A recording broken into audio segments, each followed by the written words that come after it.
Baiklah, di sini saya akan menjelaskan mengenai hak asasi manusia atau HAM. Sebelum kita membahas mengenai kasus pelanggaran HAM di Indonesia, terlebih dahulu kita harus mengetahui apa itu HAM.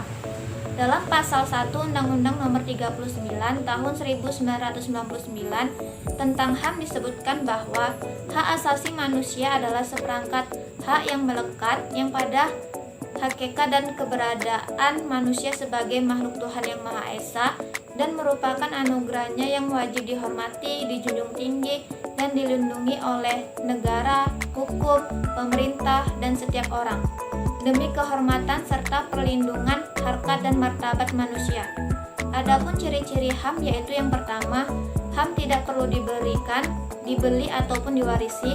Yang kedua, HAM berlaku untuk semua orang tanpa memandang jenis kelamin, agama, ras, etnis, ataupun asal-usul sosial dan bangsa. Dan yang terakhir, HAM tidak bisa dilanggar. Baiklah, ada beberapa permasalahan HAM yang terjadi di Indonesia. Permasalahan pertama yaitu mengenai kewenangan pemerintah dalam membatasi akses media sosial dalam perspektif hak asasi manusia. Jadi, dalam Undang-Undang Informasi dan Transaksi Elektronik atau UU ITE pada pasal 40 ayat 2A yaitu memberikan kewenangan kepada pemerintah untuk mencegah dan memblokir situs yang memuat informasi-informasi tertentu. Kemudian pada pasal 40 ayat 2B UU ITE juga menegaskan bahwa dalam mencegah menyebarnya konten-konten negatif atau konten yang dinilai melanggar aturan, pemerintah dapat saja memerintahkan para pihak penyelenggara informasi atau dalam hal ini penyedia jaringan internet untuk melakukan pemutusan akses terhadap layanan akses informasi termasuk media sosial. Kemudian bagaimana sih pembatasan akses media sosial jika ditinjau dari perspektif hak asasi manusia? Berdasarkan Undang-Undang Keterbukaan Informasi Publik atau UU KIP, maka secara sederhana informasi adalah keterangan-keterangan yang memuat pesan atau makna-makna. Informasi dapat berupa video, teks, gambar, ataupun suara. Informasi dapat berbentuk elektronik maupun non-elektronik. Dan sumber-sumbernya dapat berasal dari siapa saja yang menjadi saksi mata atau narasumber. Hak atas kebebasan informasi merupakan salah satu hak asasi manusia yang telah diakui negara-negara di dunia sebagai hak asasi yang sudah ada sejak awal. PBB pada awalnya menempatkan hak kebebasan informasi merupakan hak yang fundamental, sehingga pemenuhannya haruslah tercapai sebaik-baiknya. Namun, seiring perkembangannya, PBB melalui Declaration of Human Rights mengklasifikasikan hak atas kebebasan informasi ditempatkan sebagai derogable right, yang artinya hak atas kebebasan informasi merupakan hak asasi manusia yang pemenuhannya dapat dibatasi. Belum adanya peraturan perundang-undangan yang mengatur mengenai pembatasan atau pemblokiran akses media sosial tentu menjadi permasalahan karena hukum dan hak asasi manusia merupakan dua hal yang tak dapat dipisahkan. Jadi, jika suatu peraturan perundang-undangan dibangun tanpa menggunakan hak asasi sebagai acuan dasar, maka peraturan atau hukum tersebut hanya akan menjadi alat bagi penguasa untuk melanggengkan kekuasaannya secara sewenang-wenang. Sebaliknya, jika hak asasi dipenuhi tanpa ada dasar dan prosedur hukum yang jelas mengatur mengenai hak asasi tersebut, maka hak tersebut tidak mendapat kepastian hukum dan tidak akan terpenuhi dengan baik. Selanjutnya saya akan membahas isu hak asasi manusia yang kedua, yaitu perlindungan hukum pemerintah daerah Sulawesi Utara atas hak dasar tenaga kerja sebagai wujud perlindungan hak asasi manusia.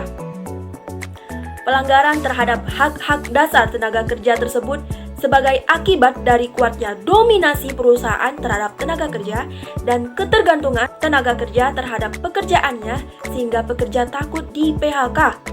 hak-hak konstitusional pekerja oleh perusahaan yang tidak ditindak oleh instansi yang terkait. Penyelenggaraan sistem jaminan sosial berdasarkan asas antara lain asas kemanusiaan yang berkaitan dengan martabat manusia. Pasal 2 Undang-Undang Nomor 40 Tahun 2004 menentukan sistem jaminan sosial nasional diselenggarakan berdasarkan asas kemanusiaan, asas manfaat, asas keadilan sosial bagi seluruh rakyat Indonesia.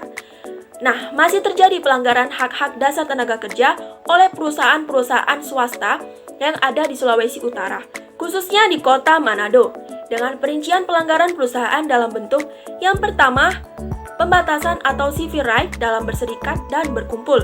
Dalam pembukaan Undang-Undang Dasar Negara Republik Indonesia tahun 1945, asas keadilan sosial mengamanatkan bahwa semua warga negara mempunyai hak yang sama dan bahwa semua orang sama di hadapan hukum.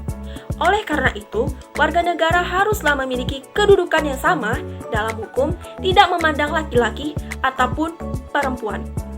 Yang kedua, diskriminasi dalam jaminan sosial bagi pekerja tidak tetap. Diskriminasi masih terjadi antara pekerja tetap maupun tidak tetap dalam jaminan sosial dan kesejahteraan. Semua tenaga kerja sama kedudukannya karena setiap tenaga kerja adalah warga negara yang harus dijamin dan dilindungi. Yang ketiga, tidak ada jaminan kesehatan bagi pekerja lembur yang sakit. Jaminan kesehatan seharusnya diberikan ekstra bagi pekerja lembur dan malam hari. Pelayanan kesehatan BPJS mempunyai sasaran di dalam pelaksanaan akan adanya sustainabilitas operasional dengan memberi manfaat kepada semua yang terlibat dalam BPJS, pemenuhan kebutuhan medis peserta, dan kehati-hatian serta transparansi dalam pengelolaan keuangan BPJS. Yang keempat, kerja lembur sebagai kerja paksa yang tidak ada jaminan. Berbagai aturan hukum dalam bentuk undang-undang, peraturan presiden, keputusan menteri, maupun peraturan-peraturan lain telah ditetapkan untuk mengefektifkan sistem jaminan. Hukum terhadap jaminan sosial, hukum memperlakukan semua orang sama tanpa perbedaan yang didasari ras atau keturunan, agama, kedudukan sosial, dan kekayaan. Baik, di sini saya akan menjelaskan tentang analisis tragedi Semanggi I terhadap upaya penuntutan penyelesaian pelanggaran HAM. Nah, kasus pelanggaran HAM ini memang selalu menjadi isu yang menarik. Bahkan semua yang melanggar kebebasan seseorang dinilai melanggar dari HAM. Kondisi ini mengingatkan pada mencuatnya isu kebebasan dan hak-hak dasar manusia yang pernah menjadi ikon kosmologi pada abad ke-18. Pada masa itu, hak-hak dasar tidak hanya dipandang sebagai kewajiban yang harus dihormati penguasa, tetapi juga hak yang mutlak yang dimiliki oleh rakyat. Nah, pada abad ke-18 muncul pernyataan kepercayaan bahwa tiap manusia itu dikaruniakan hak-hak yang kekal, hak yang tidak dapat dicabut dan yang tidak dapat pernah ditinggalkan oleh umat manusia, beralih untuk memasuki era baru dari kehidupan pramodern dan kehidupan modern. 10 tahun lalu terjadi tragedi Semanggi tanpa ada kepastian hukum dan diperingati sebagai Mei berdarah. Nah, belum adanya titik terang tentang kasus Semanggi I sangat erat hubungannya dengan pernyataan Jaksa Agung Hendarman Supanji bahwa pihaknya kesulitan menangani kasus Semanggi I sebagai pelanggaran berat HAM. Nah, perjuangan Orde Reformasi ini dimulai dengan adanya krisis ekonomi yang melanda Indonesia pada tahun 1997. Dengan dipelopori mahasiswa, rakyat Indonesia mulai melawan ketidakkeadilan yang dilakukan oleh pemerintah Orde Baru. Pergantian pemerintahan dari Orde Baru ke Orde Reformasi itu memberikan harapan bahwa demokratisasi telah dimulai. Namun, patut disayangkan bahwa krisis ekonomi sejak tahun 1997 itu belum membaik. Pada bulan November 1998, pemerintahan transisi Indonesia mengadakan sidang istimewa untuk menentukan pemilu. Berikutnya untuk membahas agenda-agenda pemerintahan yang akan dilakukan.